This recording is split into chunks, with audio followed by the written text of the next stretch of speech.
Bueno, gracias damos a Dios por este tiempo, hermanos, y por la posibilidad de volver a compartir con todos ustedes la palabra del Señor. Hemos empezado un nuevo año, un año 2024, y en esta mañana me gustaría hablar como tema de las demandas de Dios en la hora que vivimos. Este es el tema de esta mañana, la demanda de Dios en la hora que vivimos. Segundo a Timoteo capítulo 2 vamos a leer. Segundo a Timoteo capítulo 2, versículo 1 al versículo 8 inclusive. Leemos así en la palabra de Dios. Tú pues, hijo mío, esfuérzate en la gracia que es en Cristo Jesús. Lo que has oído de mí ante muchos testigos, esto encarga a hombres fieles, que sean idóneos para enseñar también a otros. Tú, pues, sufre penalidades como buen soldado de Jesucristo. Ninguno que milita se enreda en los negocios de la vida a fin de agradar a aquel que lo tomó por soldado. Y también el que lucha como atleta no es coronado, sino lucha legítimamente.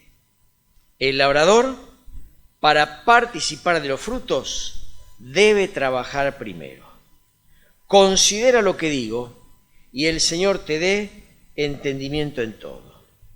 Acuérdate de Jesucristo, del linaje de David, resucitó de los muertos conforme a mi evangelio. Dios bendiga la palabra, hermanos, que hemos leído en esta mañana y nos ayude a pensar en este tema que el Señor ha puesto en mi corazón, hablando de las demandas de la hora en este año 2024. Como ustedes saben, esta segunda carta del apóstol es el último escrito que conocemos de él. Fue escrito desde la cárcel en Roma, de donde habría de salir para posteriormente morir. Y el tiempo en que se escribió esta carta está entre los años 64 y 66 después de Cristo. Junto con la carta a Tito y la primera carta a Timoteo, forman parte de las denominadas epístolas o cartas pastorales, que no son dirigidas a iglesias, sino a personas. Y junto con segunda Pedro, Judas, segunda y tercera Juan, comparten el mismo tema, el de la conducta y testimonio de un verdadero cristiano o un verdadero siervo de Cristo en un tiempo de apostasía y decadencia espiritual. Introducción. ¿Qué es la apostasía? Una palabra que hablamos de acá, pero que no aparece en el diario, ni en Telefe, ni en Crónica TV. Esto es una palabra muy bíblica. ¿Qué es apostasía? Voy a apostasía al casino. No, eso es otra cosa. Voy a apostar al casino. Apostasía es un término que significa volverse atrás e implica el rechazo deliberado de la fe en una persona que había manifestado creer, pero que ahora niega la deidad de Cristo y la eficacia de su obra redentora. Y significa, en un sentido amplio de la palabra, rebelión contra Dios. Eso es apostasía, rebelión contra Dios. Fíjense el detalle. Una persona que había manifestado creer, pero que en realidad nunca creyó. La apostasía, como término bíblico, es una expresión vinculada no al cristiano, sino a aquel que nunca realmente conoció a Cristo. Dijo que creyó, pero nunca lo hizo. Y en un momento determinado se vuelve atrás y niega las cosas que había manifestado creer. Y esta es una característica de los últimos tiempos, dice la Biblia. En aquel tiempo comenzaba a manifestarse esto. Y hoy, 2024, esto es algo que ocupa buena parte de la humanidad, por lo menos occidental, en la cual nosotros vivimos. Y ante esto, la iglesia verdadera tiene que lidiar y tiene que estar atenta para no caer en los mismos errores. Ahora, En este contexto, sabiendo Pablo que su hora había llegado, la hora de partir a la presencia de Dios, escribe esta carta conmovedora. Después la leen en casa, tranquilos, situando a su hijo Timoteo en esta realidad de aquella hora. La iglesia estaba en peligro, no de desaparecer, sino de languidecer. Y hoy vivimos un tiempo similar, con iglesias que languidecen en el tiempo de una tremenda necesidad espiritual. El mundo necesita a Dios y somos nosotros, los Timoteos del siglo XXI, quienes tenemos que ocuparnos con vigor y resolución en mostrarlo y advertir del grave peligro de permanecer en la ignorancia espiritual. Yo quiero hablar en esta mañana, hermanos, ¿qué cosas le pide Pablo a Timoteo? Por lo menos 3 cosas. Primero, que se esfuerce, versículo 1. Segundo, que se ocupe, versículo 2. Segundo, que se acuerde, versículo 8. Y utiliza 3 figuras para graficar la enseñanza. Primero, la figura del soldado, hablando de concentración. Segundo, la figura del atleta, hablando de disciplina. Y tercero, la figura del labrador, hablando de dedicación. Así que, hermanos, en esta mañana, brevemente, no se asusten, vamos a hablar de estas 3 cosas que Pablo le pide a Timoteo y por extensión nos pide a nosotros, porque la hora demanda de nosotros estas mismas cosas. En primer lugar, el apóstol le pide a Timoteo que se esfuerce. Leímos en el capítulo 2, en el versículo 1, tú pues, hijo mío, esfuérzate en la gracia que es en Cristo Jesús. El capítulo 1 termina con una triste realidad. Pablo hace alusión a la amplia deserción de los creyentes en Asia.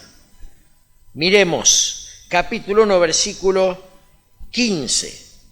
Dice así, ya sabes esto, que me abandonaron todos los que están en Asia.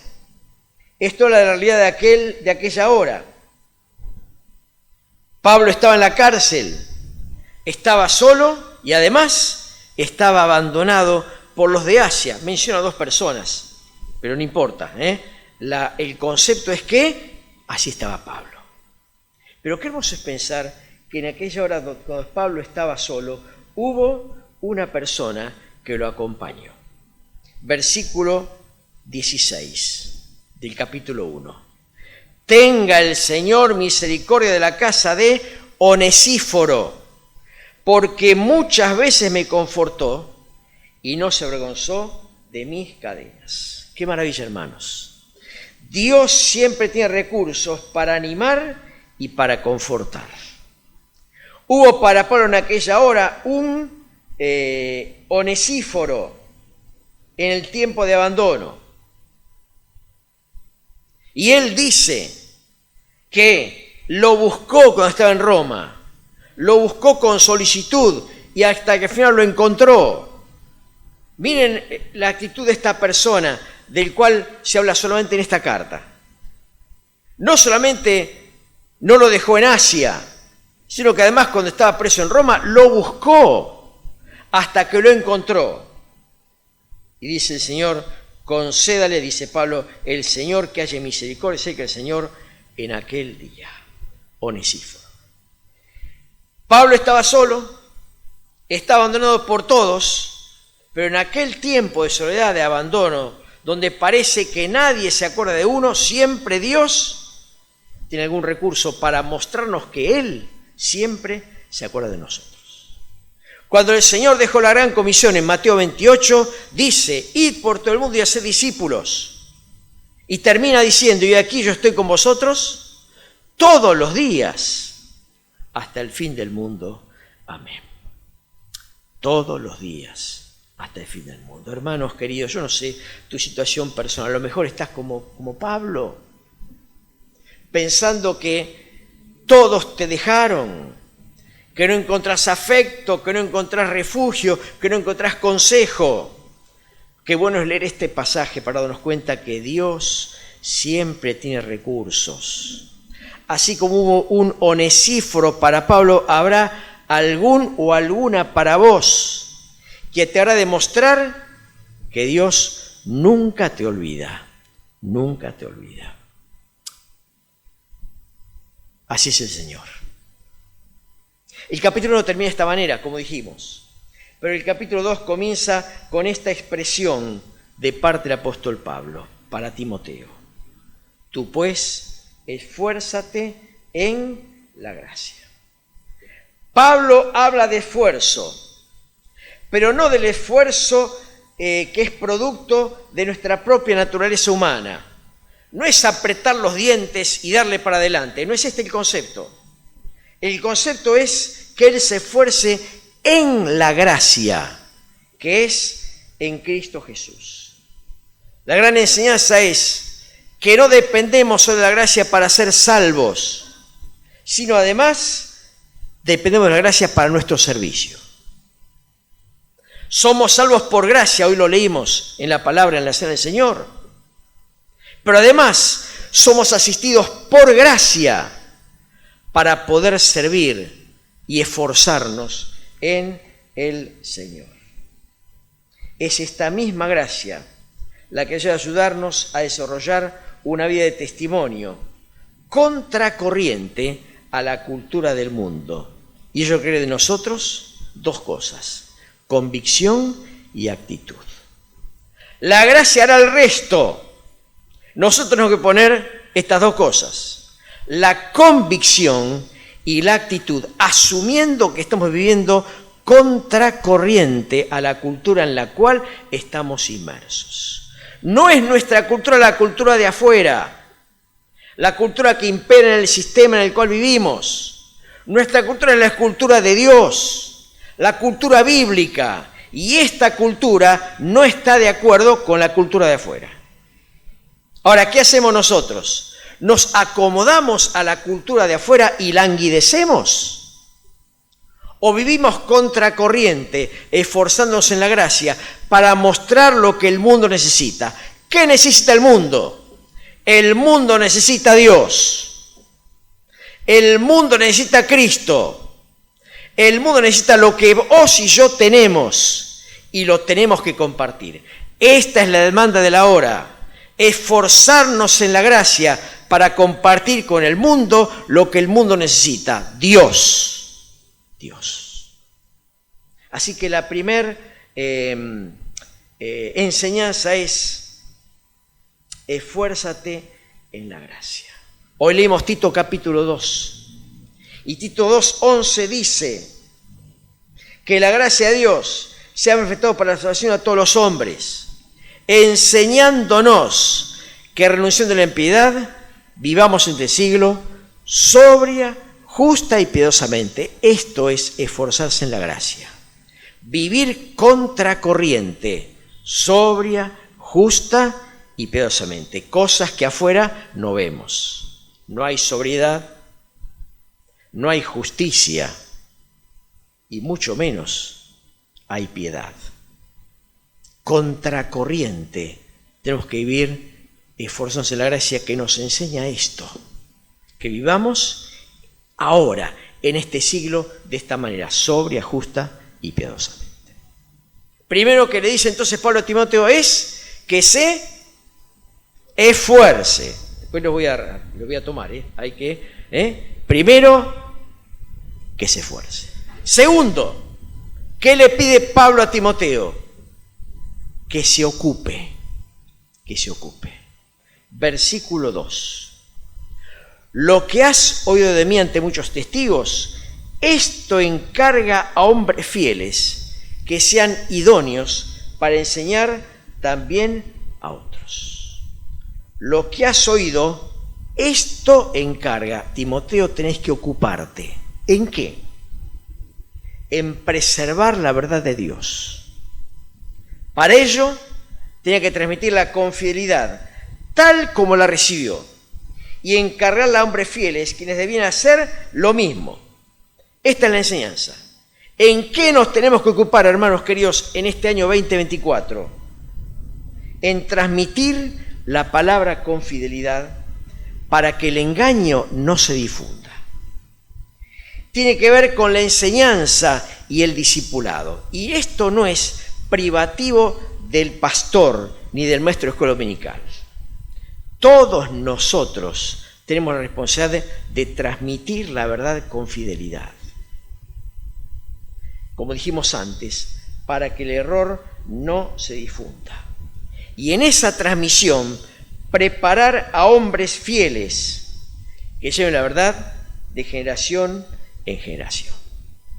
1 Timoteo 4:13, Pablo le dice a Timoteo, ocúpate en la lectura, en la exhortación y en la enseñanza. La necesidad ahora nos llama a ocuparnos. No estar en otra cosa. Mucho me temo, hermanos, lo digo por mí primero, que muchas veces estamos en otra cosa. Estamos en otra cosa. Estamos en los problemas seculares, estamos en ver si podemos agrandar nuestra casa, estamos viendo si podemos tener una capacidad adicional a la que tenemos. Cosas lícitas. No digo que esté mal, no digo que no lo hagamos, pero digo que a veces esto hace que no nos ocupemos en esto que nos tenemos que ocupar. ¿En qué ocuparnos? En transmitir la verdad de Dios con fidelidad, para que el error no se difunda. Esta es nuestra responsabilidad, hermanos. Como los Timoteos del siglo XXI, tenemos que transmitir la verdad de Dios con fidelidad, porque afuera hay mucho error. Y si nosotros no aclaramos los temas, el error se va a difundir. Cuidado, hermanos, cuidado con estar en otra cosa. Ahora, para ocuparse, hay tres figuras que hemos leído que el apóstol Pablo grafica a Timoteo. ¿Cuáles son las figuras? El soldado, el atleta y el labrador. ¿De qué habla la figura del soldado, como dijimos antes? Habla de concentración. Verso 3. Tú pues sufre penalidades como buen soldado de Jesucristo. Y agrega, ninguno que milita se enreda en los negocios de la vida a fin de agradar a aquel que lo tomó por soldado. Miren, el soldado no puede distraerse, porque en ello se le va la vida. Debe ocupar su posición y estar atento y vigilante en la lucha. El soldado debe estar dispuesto a sufrir. No está durmiendo en un somier el soldado cuando sale a la batalla. Está en una carpa, padeciendo la dureza del piso y la incertidumbre de la hora. Bueno, el soldado cristiano tiene que ser un hombre o una mujer concentrados y dispuestos. Para ocuparnos en estas cosas se necesita concentración y disposición. El creyente debe estar dispuesto a sufrir penurias, y ello es propio de una vida cristiana fiel. Las burlas, el rechazo, el soportar tentaciones diversas forman parte de estas penurias que están al orden del día. ¿O no es así? Cuando uno encara la vida diciendo yo soy de Cristo, ¿qué te dicen en este trabajo? ¿Te aplauden? No, ¿qué te van a aplaudir? Te tratan de anticuado, de que sos del paleolítico, etcétera, de fascista, bueno, no sé, un montón de cosas, de homofóbico. Bueno, nos pasa a todos. Quien más, quien menos, tenemos que sufrir esto de parte de afuera. No esperemos que nos aplaudan, no esperemos que nos den honores, esperemos sí que nos rechacen, que se burlen y también que nos maltraten. Es propio de la vida cristiana fiel. Dice el apóstol Pablo que si alguno quiere vivir piadosamente en Cristo Jesús, padecerá persecución. 2 Timoteo capítulo 3, versículo 13. Así que el soldado tiene que estar concentrado. Pero además, el versículo 4 dice que el soldado no se enreda en los negocios de la vida. Esto ha dado pie a muchos para que digan que el verdadero cristiano no debería trabajar, debería ocuparse en estudiar la Biblia, en orar. Bueno, está muy bien, pero no está el énfasis puesto en la ocupación en este versículo, sino en el enredarse. Claro que tenemos que ocuparnos. Claro que decimos a los jóvenes, muchachos, estudien. A los hermanos y hermanas, hermanos, trabajen. No estén ociosos. Pero decimos, cuidado hermanos, con enredarnos en los negocios de la vida. ¿Cuántas veces las ocupaciones lícitas de la vida nos ocupan de tal forma que no podemos? No podemos orar, no podemos leer la Biblia, no podemos reunirnos y cuanto más no podemos hacer nada. Hermano, ¿por qué no me ayuda a buscar a los chicos en la zona de Racing? Yo quiero escapar de Racing, pero no importa, no puedo. Y la respuesta, no podemos. Hermano, ¿por qué nos ayuda en la cocina? ¿Por qué nos encarga este año de servir el té, las mesas? Y no puedo. No podemos. Bueno, eso es enredarse en los negocios de la vida. Estamos tan involucrados con las cosas de acá que no tenemos ni tiempo ni energía para ocuparnos en las cosas del Señor. Y esto lo digo por mí primero, hermanos. No estoy haciendo una crítica a ustedes en ninguna manera. Estoy mirándome a mí. Porque a veces el tema no es el tiempo, es la energía. Venimos a casa destruidos, perdón la expresión. ¿Y qué vamos a leer la Biblia? ¿Qué vamos a preparar? Esto, ¿no? Nos tiramos a dormir, estamos muertos. Llega el viernes y tiramos la toalla. Y el sábado no venimos y el domingo menos. Esto es enredarse. Como soldados, la hora demanda que no nos enredemos. Repito, hermano y hermana, no deje de trabajar, no deje de estudiar. Lejos de nosotros decir tal cosa que es una barbaridad. Si decimos, no deje que estas cosas lo enreden, porque es muy fácil enredarse. A veces en el trabajo pasa esto, che, vos que sos tan bueno, tan eficiente, ¿por qué no ocupás el lugar de Jorgito? Y bueno, te vamos a poner unos mangos más, y vamos al lugar de Jorgito. Y después llega un momento, estamos trabajando 13 horas por día, y bueno, y no podemos. Esto es enredarse. Oremos a Dios para estudiar, para trabajar, pero para no enredarnos. El soldado, concentración. Me apuro.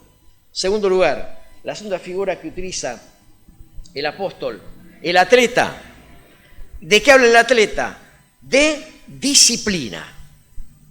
El que lucha como atleta, versículo 5, no es coronado, sino lucha legítimamente. Así como el competidor se prepara para competir, valga la redundancia, el cristiano debe prepararse para vivir la vida que agrada a Dios. En mi casa, cuando puedo, miro deporte, porque eso me distrae, me saca de la cabeza un montón de cosas de lo de todos los días. Y ahora estaba mirando un poco el torneo de tenis de Australia. Yo no sé de tenis, Pino sabe mucho más de tenis que yo.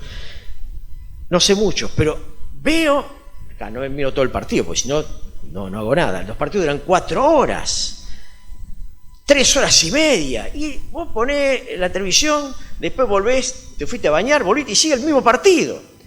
Y digo, ¿cómo hacen para estar 4 horas con la pelotita? Bueno, ¿cómo hacen? Y porque están preparados. No se come el plato de ravioles, el vaso de vino y va a jugar. No juega nada.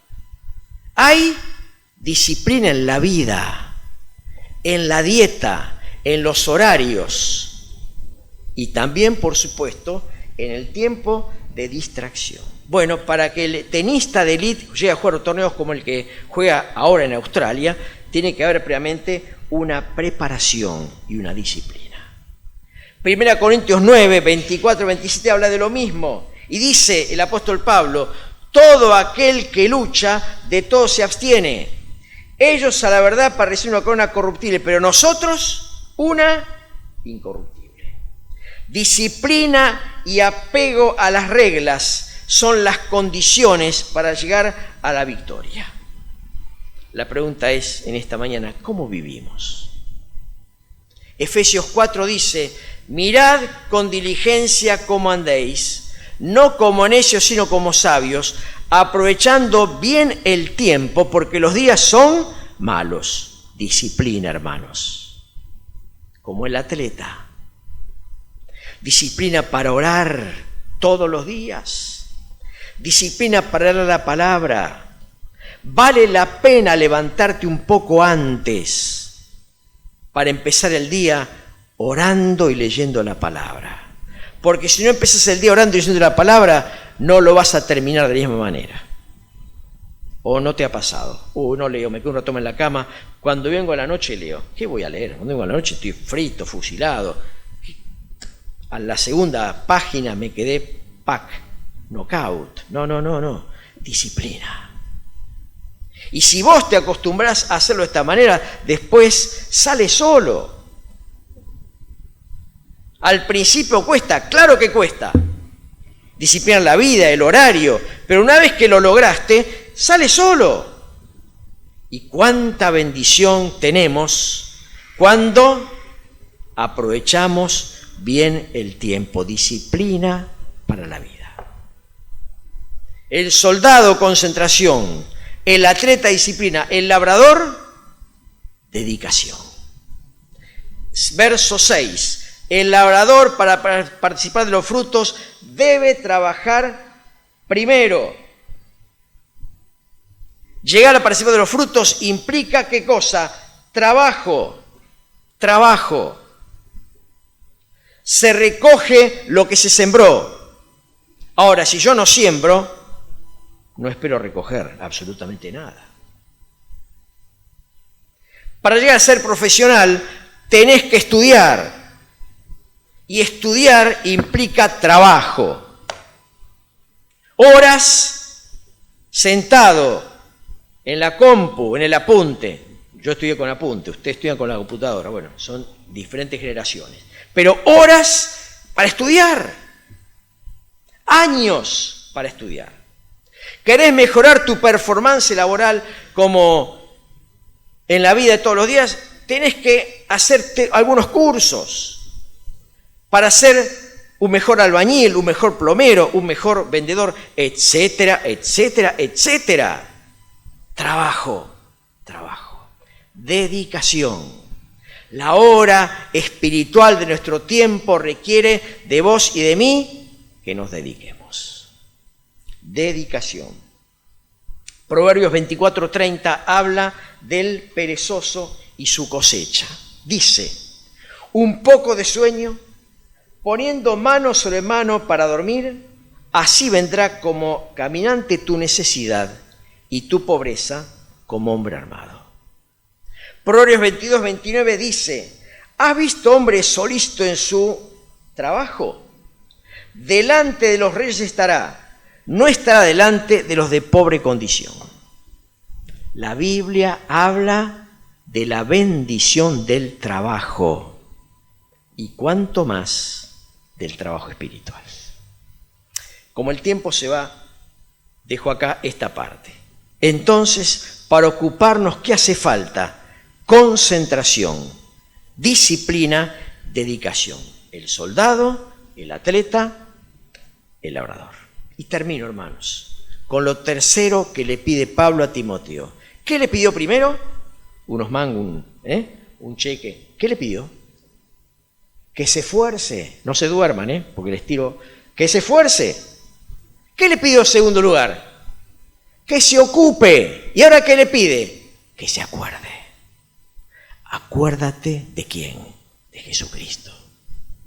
Acuérdate de Jesucristo. Para una vida aprobada por Dios es necesario tener en cuenta a Cristo. Se trata de tenerlo presente siempre en la vida. Y esto lo dice Pablo porque somos dados a olvidar. Uno de los grandes problemas del hombre es la falta de memoria. Qué triste es cuando nos olvidamos. Venía a la reunión hoy. Iba al garaje, llegué al garaje. ¿Y qué me olvidé? Y la llave del auto. Otra vez volver. ¿No es cierto, hermanos? Somos muy dados a olvidar. Por eso el Señor Jesucristo, la noche que fue entregado, instituyó un memorial. ¿Cuál es el memorial? La cena del Señor. ¿Para qué la instituyó? Entre otras cosas, para que no nos olvidemos. Sin embargo, hermanos, con temor del Señor lo digo, ¿cuántas veces lo olvidamos? A veces la cena es como un termómetro que nos habla de nuestra memoria espiritual. Y a veces esto indica de alguna manera que no nos estamos acordando de Él o no lo tenemos presente como lo tendríamos que tener. Recordemos sus palabras. Yo soy la vid, vosotros los pámpanos. El que permanece en mí, yo en él, este lleva mucho fruto, porque separados de mí, nada podéis hacer. Acuérdate de Jesucristo. Acuérdate. Dice de él, y termino con esto, del linaje de David, resucitó de los muertos, conforme a Evangelio. ¿Cómo recuerdo a Cristo? Como aquel que triunfó, resucitó de los muertos. Esta es la memoria que tengo que tener yo, la de un Cristo activo, presente y vivo. Para algunos Cristo es una ceremonia de Navidad o de Semana Santa. Para mí, Cristo debe ser una experiencia de vida. Acuérdate de Jesucristo. Recordemos sus palabras, recordemos su presencia, afirmémonos en su amor. Hermanos queridos, comenzamos un nuevo año y la demanda de la hora es esta. Esfuérzate, ocúpate y acuérdate. Seamos como el soldado, concentrados, como el atleta, disciplinados, y como el labrador, dedicados. Pero fundamentalmente, acordémonos de Jesucristo. Él murió por vos y murió por mí. Él triunfó sobre el pecado y sobre la muerte. Y lo primero que tenemos que hacer al empezar este año es pensar en Jesucristo. Primero, pensar si este Cristo del cual hablamos es nuestro Señor y Salvador personal. No vale la pena esforzarse ni ocuparse si ni siquiera lo conocemos. Primero, conozcámosle como el Salvador y Señor de la vida, recordando que Él murió en la cruz y derramó su sangre para salvarte, para que todo aquel que en Él cree no se pierda, sino que tenga vida eterna. Tenés la chance de perderte si no crees en Cristo. Primero, acordate de Él para ser salvo. Y segundo, acordate de Él para poder servirlo con esfuerzo, con ocupación y con dedicación. Que Dios bendiga la palabra, hermanos. Y si hay alguna duda de lo que hemos transmitido en esta mañana, no te vayas. Tenemos tiempo para charlar, para orar y para ayudarte a que vivas esta hermosa experiencia. La demanda de la hora. Dios nos ayude, queridos hermanos, querida iglesia, para que este sueño rico en experiencias espirituales, cada uno esforzándonos, ocupándonos y acordándonos de Jesucristo. Vamos a terminar con una palabra de oración. Ponemos de pie y terminamos orando al Señor. Te damos gracias, Padre, por este tiempo que nos diste para compartir tu palabra. Mirando esta escritura maravillosa de un hombre que escribe desde la cárcel, dándose cuenta la necesidad de la hora, y advierte a su hijo espiritual, Timoteo, de estas necesidades. Había peligros en la iglesia, el peligro de languidecer en medio de un mundo corrupto. Y entonces el apóstol escribe estas palabras tan significativas. Y le pide a su siervo Timoteo, y por extensión a nosotros, que nos esforcemos, que nos ocupemos y que nos acordemos de Jesucristo. Padre, oramos para que en esta mañana tengamos en cuenta estas palabras y las apliquemos en nuestra experiencia personal. Haz que seamos como soldados, concentrados y no enredados. Haz que seamos como atletas, disciplinados y dedicados. Y como labradores que trabajan aprovechando bien el tiempo. Oramos a ti, Padre, que tu palabra sea oportuna para nosotros en esta mañana y nos ayude a seguir tus enseñanzas. Despídenos con bien, Padre. Y si entre nosotros hay alguna persona que aún no conoce a Cristo como Salvador, oramos para que pueda acordarse de Jesucristo y de su obra en la cruz, hecha por Él o por ella, para la eterna salvación de su alma. Padre, aplica tu palabra en el corazón de cada uno. Oramos con gratitud por este tiempo juntos. En el nombre de Cristo Jesús. Amén.